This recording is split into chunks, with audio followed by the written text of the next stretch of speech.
Om Shri Sai Ram, Chapter 16 and Chapter 17. Quick Brahma Gyan.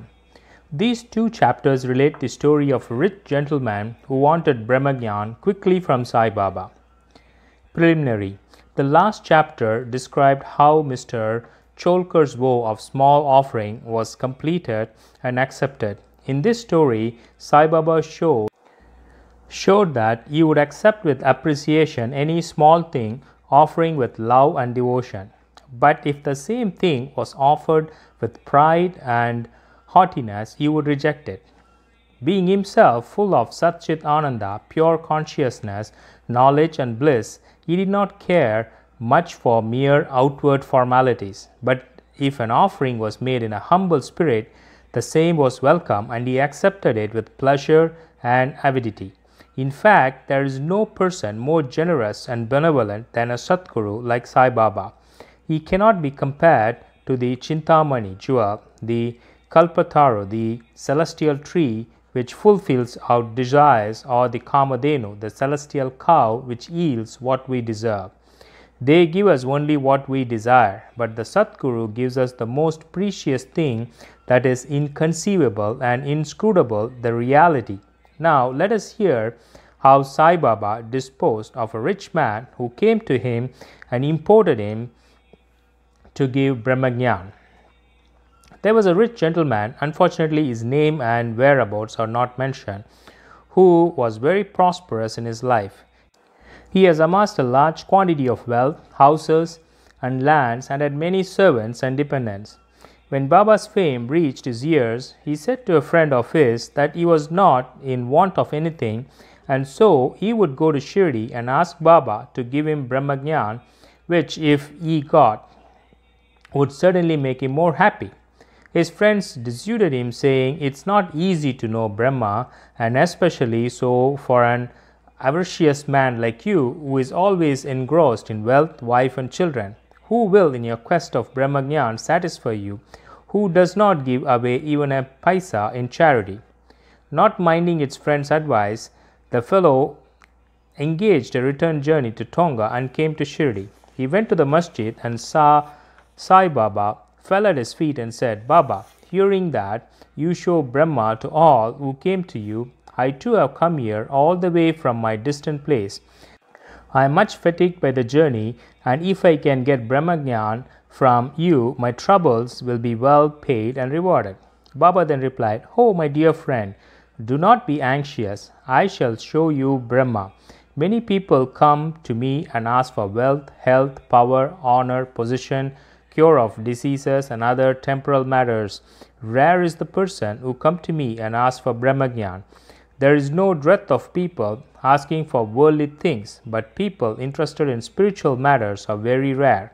I think it's a fortunate and auspicious moment when persons like you come and ask me for Brahma Gyan.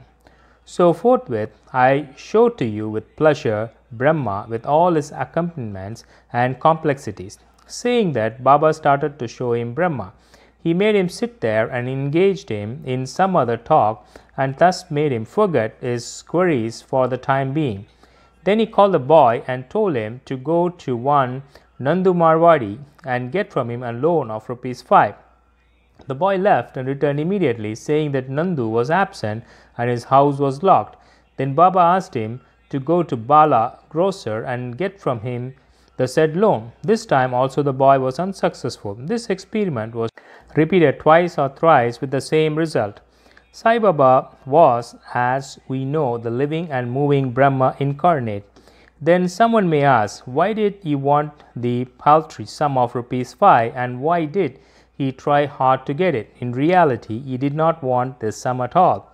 He must have known that Nandu and Bala were absent, and he seemed to have adopted this procedure as a test for the seeker of Brahma.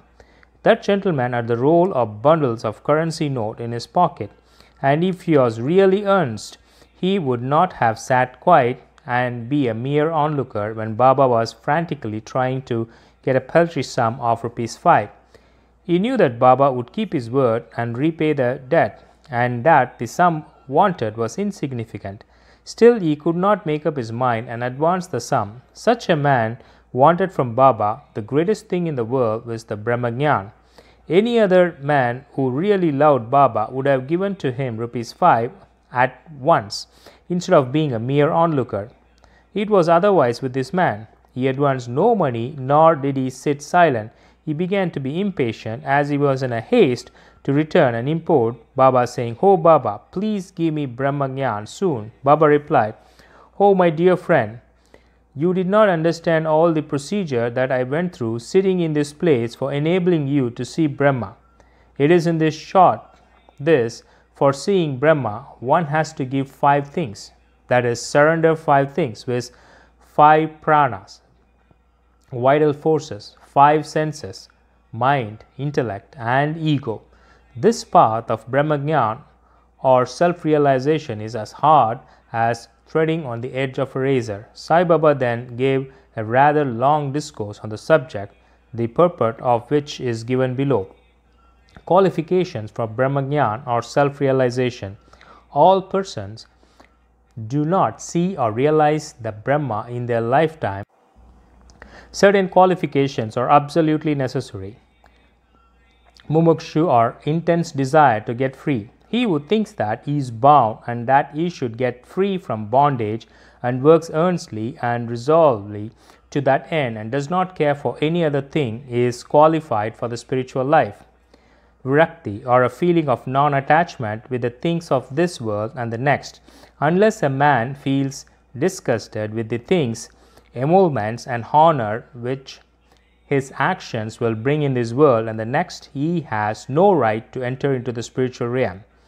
Antarmukha, introversion. Our senses have been created by God with a tendency to move outward, and so man always looks outward and not inward. He who wants self-realization and immortal life must turn his gaze inward and look to his inner self. Catharsis, eliminating all base ideas and emotions. Unless a man has turned away from wickedness and stopped from doing wrong and has entirely composed himself, and unless his mind is at rest, he cannot gain self-realization even by means of knowledge. Right conduct. Unless a man leads a life of truth, penance and insight, a life of celibacy, he cannot get God realization. Preferring Shreyas, the good, to Prayas, the pleasant. There are 2 sorts of things, with the good and the pleasant. The former deals with spiritual affairs and the latter with mundane matters. Both these are open to man for acceptance. He has to think and choose one of them. The wise man prefers the good to the pleasant, but the unwise, through greed and attachment, chooses the pleasant. Control of the mind and the senses. The body is the chariot and the self is its master. The intellect is the charioteer and the mind is the reins. The senses are the horses and the sense objects are their paths. He who has no understanding and whole mind is unrestrained has his senses unmanageable, like the stray horse of the charioteer, does not reach his destination, that is, gets self-realization, but goes through the round of births and deaths. But he who has understanding, of whose mind is restrained, has his senses under control, like the good obedient horse of the charioteer, reaches the destination. That's the state of self-realization, whence he is not born again. The man who has understanding as his charioteer guide and is able to rein his mind reaches the end of the journey, which is the supreme abode of the all-pervading Vishnu Lord. Purification of the mind. Unless a man discharges satisfactorily and disinterestedly the duties of his station in life, his mind will not be purified, and unless his mind is purified, he cannot get self-realization. It is only in the purified mind that Vivek, disattached to the unreal, crop up and lead on to self-realization. Unless egoism is dropped, avarice got rid of, and the mind made desireless, pure self-realization is not possible. The idea that I am the body is a great delusion, and attachment to this idea is the cause of bondage. Leave off this idea and attachment, therefore, if you want to reach the goal of self-realization. The necessity of a guru. The knowledge of the self is so subtle and mystic that no one can, by his own individual effort, can ever hope to attain it. So, the help of another person, teacher who has himself got self-realization, is absolutely necessary. What others cannot give with great effort and pains can be easily gained with the help of such a teacher, for he has walked on the path himself and can easily take the discipline step by step on the ladder of spiritual progress. And lastly, grace of the Lord is the most essential thing. When the Lord is pleased with anybody, He gives him viveka and vairagya and takes him safe beyond the ocean of mundane existence. The self cannot be gained by the study of Vedas, nor by intellect, nor by learning. He whom the self chooses gains it. To him the self reveals its nature, says the Katha Upanishad. After the dissertation was over, Baba turned to the gentleman and said, "Well, sir, there is in your pocket the Brahma in form of 50 times of 5, rupees 250 rupees. Please take them out." The gentleman took from his pocket the bundle of currency notes and to his great surprise found on counting them that there were 25 notes of 10 rupees each. Seeing this omniscience of Baba, he was moved and fell at Baba's feet and prayed for his blessings. Then Baba said to him, "Roll up your bundle of Brahma with currency notes. Unless you completely get rid of your avarice or greed, you will not get that real Brahma. How can he whose mind is engrossed in wealth, progeny, and prosperity expect to know the Brahma without removing his attachment from them? The illusion of attachment or the love for money is deep eddy whirlpool of pain, full of crocodiles in the form of conceit and jealousy. He who is desireless can alone cross this whirlpool. Greed and Brahma are as under as poles.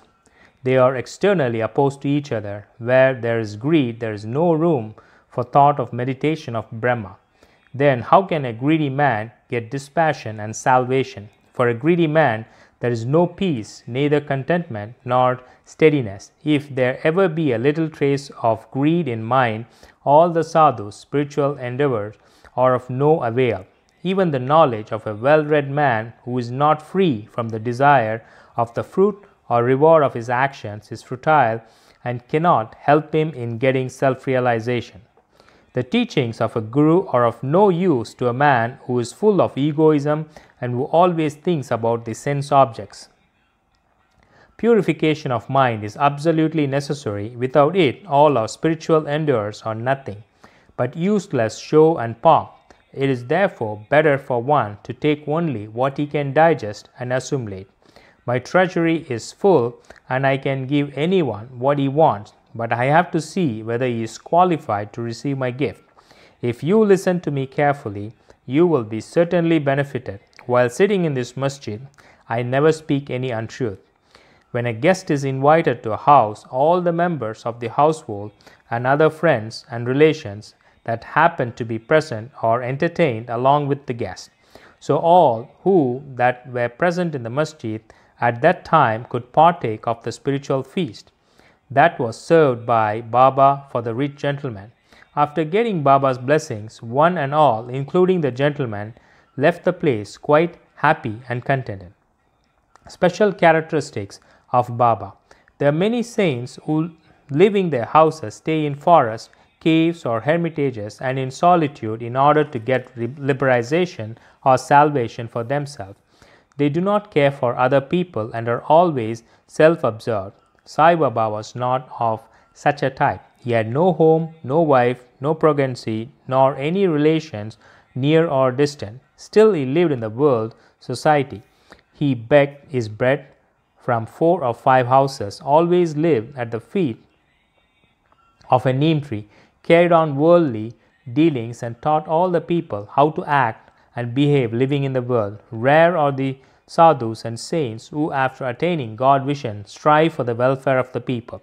Saibaba was the foremost of these, and therefore, says Hemant Pen, "Blessed is the country, blessed is the family, and blessed are the chaste parents, where this extraordinary, transcendent, precious and pure jewel, Saibaba was born.